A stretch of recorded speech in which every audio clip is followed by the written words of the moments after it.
बद्रीनाथ धाम के कपाट कल सुबह 7:10 पर खोल दिए जाएंगे। बद्रीनाथ धाम के कपाट खोलने की प्रक्रिया शुरू हो गई है। कल शंकराचार्य की गद्दी जोशीमठ से बद्रीनाथ के लिए रवाना हुई, जिसका रात्रि विश्राम पांडुकेश्वर में हुआ। यहां से आज सुबह आदि गुरु शंकराचार्य की गद्दी गाड़ूगढ़ा, भगवान उद्धव जी और भगवान कुबेर की डोली बद्रीनाथ रवाना होगी। ये डोली आज शाम तक बद्रीनाथ धाम पहुंचेगी। 27 अप्रैल को सुबह 7:10, क्योंकि शुभ मुहूर्त माना जा रहा है, भगवान बद्री विशाल के कपाट खुलेंगे और आम श्रद्धालु यहां पर दर्शन पूजन कर सकेंगे। तो पूरे विधि विधान के साथ, पूरे मंत्रोच्चार के साथ भगवान बद्री विशाल के ये कपाट खुलने वाले हैं। बड़ी संख्या में लोगों ने रजिस्ट्रेशन करा है, बड़ी संख्या में लोग यहां पर पहुंचने वाले हैं और इस भव्य पल का साक्षी बनेंगे। तो आज सुबह आदि गुरु शंकराचार्य की गद्दी गाड़ूगढ़ा, भगवान उद्धव जी और भगवान कुबेर की डोली बद्रीनाथ के लिए रवाना होगी। ये डोली आज ही शाम बद्रीनाथ धाम पहुंच जाएगी और कल सुबह 7:10 पर यहां पर भगवान बद्री विशाल के कपाट खोल दिए जाएंगे। तो 22 अप्रैल को यानी कि अक्षय तृतीया के पावन पर्व पर गंगोत्री धाम और यमुनोत्री धाम के कपाट खोले गए थे और कल केदारनाथ धाम के कपाट खोले गए। ऐसे में कल बद्री विशाल के कपाट भी खुलने वाले। चारधाम यात्रा की शुरुआत हो गई है। अक्षय तृतीया के मौके पर गंगोत्री और यमुनोत्री धाम के कपाट खुलने के साथ ही चारधाम यात्रा का आगाज हुआ। विधिवत श्री गणेश हुआ। ऐसे में 22 अप्रैल को गंगोत्री धाम और यमुनोत्री धाम के कपाट खुले थे और ऐसे में कल केदार धाम के कपाट खुले थे और कल बद्री विशाल के कपाट खुलने वाले हैं। शनिवार को अक्षय तृतीया के पावन पर्व पर गंगोत्री धाम और यमुनोत्री धाम के कपाट विधिवत हवन, पूजा अर्चना, वैदिक मंत्रोच्चार और धार्मिक रीति रिवाज के साथ खोले गए और शनिवार को गंगोत्री धाम में करीब 8,000 और यमुनोत्री धाम में करीब 5,000 श्रद्धालुओं ने दर्शन पूजन किया। ऐसे में कल केदार धाम के कपाट खोले गए। भारी बर्फबारी के बावजूद श्रद्धालुओं की वहां पर कतार लगी हुई थी। कल सुबह 7:10 पर बद्रीनाथ धाम के कपाट भी खोल दिए जाएंगे। देखिए 4 तस्वीरें हम आपको दिखा रहे हैं। इससे पहले चारों धाम बद्रीनाथ, केदारनाथ, गंगोत्री और यमुनोत्री में प्रतिदिन दर्शन के लिए श्रद्धालुओं की संख्या सीमित रखने के निर्णय को वापस ले लिया गया था, लेकिन अब बर्फबारी बढ़ गई है। इसके चलते अभी रजिस्ट्रेशन को थोड़ा थाम दिया गया।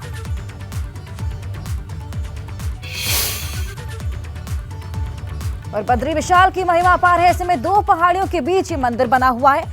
मंदिर में भगवान बद्री नारायण की पूजा की जाती है। शंकराचार्य ने 8वीं सदी में मंदिर का निर्माण करवाया था। गढ़वाल के राजा ने मूर्ति को मंदिर में स्थापित करवाया। 3 भाग में ये बद्रीनाथ मंदिर विभाजित है।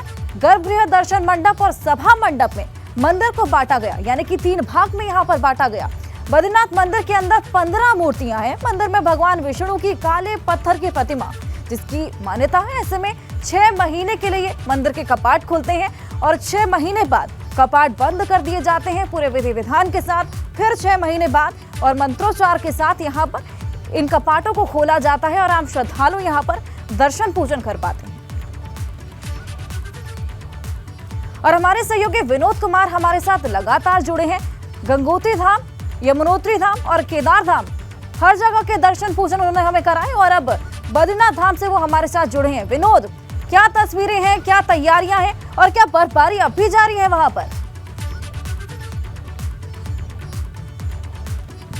बिल्कुल, देखिए बद्रीनाथ में बर्फबारी नहीं है, लेकिन मौसम ठंडा है हर्षा। और साफ तौर पर जिस तरह से गंगोत्री, यमुनोत्री, फिर उसके बाद केदार धाम के कपाट खुले और कल सुबह 7:10 पर भगवान बद्री विशाल यानी विष्णु के धाम के कपाट खुलने जा रहे हैं और श्रद्धालुओं में बड़ा उत्साह है। अब तक 17 लाख लोगों ने रजिस्ट्रेशन चारों धामों में कराया है, लेकिन करीब 6 लाख से ज़्यादा श्रद्धालुओं ने बद्रीनाथ धाम में भी रजिस्ट्रेशन कराया है। और सबसे महत्वपूर्ण है कि चारों धामों के कपाट मतलब कल जैसे बद्रीनाथ धाम के कपाट खुलेंगे तो चारों धामों के कपाट पूर्ण रूप से उत्तराखंड में खुल जाएंगे। श्रद्धालुओं में बड़ा उत्साह देखने को मिल रहा है और निश्चित तौर पर विष्णु के धाम के कपाट के खुलने को लेकर बड़ा उत्साह है। आज पांडुकेश्वर से बद्रीनाथ धाम की डोली चलकर बद्रीनाथ धाम पहुंचेगी और उसके बाद में कल सुबह 7:10 पर भगवान विष्णु के धाम के कपाट आम श्रद्धालुओं के लिए खोल दिए जाएंगे।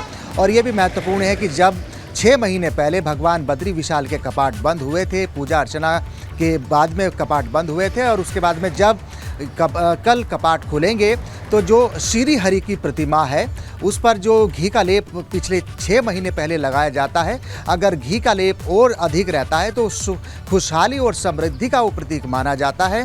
इस तरीके की मान्यता है। और ये भी महत्वपूर्ण है कि उत्तराखंड में के 4 धामों में से अगर आपने 3 धामों की यात्रा की है और बद्रीनाथ धाम की यात्रा नहीं की है तो आपकी यात्रा को कंप्लीट नहीं माना जाता है। तो बद्रीनाथ धाम की पौराणिक महत्ता यह है कि आपको अगर 3 यात्रा आपने की है, चाहे गंगोत्री हो, यमुनोत्री हो, फिर बाबा केदार धाम की यात्रा हो, उसके बाद में बद्रीनाथ धाम की यात्रा करके ही आपको चारों धामों की यात्रा को कंप्लीट माना जाता है। तो कल सुबह 7:10 पर आम श्रद्धालुओं के लिए भगवान बद्री विशाल के कपाट खोल दिए जाएंगे।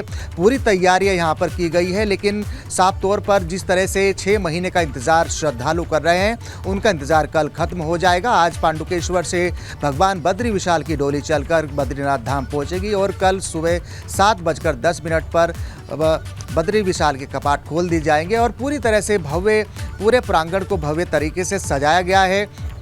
10 कुंटल से ज़्यादा फूलों के द्वारा भव्य तरीके से मंदिर को सजाया गया है, प्रतिमाओं को सजाया गया है और निश्चित तौर पर एक भव्य तरीके से जो मंदिर का प्रांगण है उसको सजाने का काम जारी है और जो तैयारियां हैं उनको अंतिम रूप दिया जा रहा है। और जिस तरह से आज पांडुकेश्वर से डोली चलकर बद्रीनाथ धाम पहुंचेगी और उसके बाद में कल सुबह 7:10 पर भगवान बद्री विशाल के कपाट खोल दिए जाएंगे। और जैसे हमने जिक्र किया, जैसे 6 महीने पहले सुहावना है, ऐसे में लोगों को परेशानियां नहीं आएंगी, बड़ी संख्या में लोग वहां पर पहुंचने वाले हैं। व्यवस्थाओं के बारे में बात करेंगे, आपका रुख वापस करेंगे।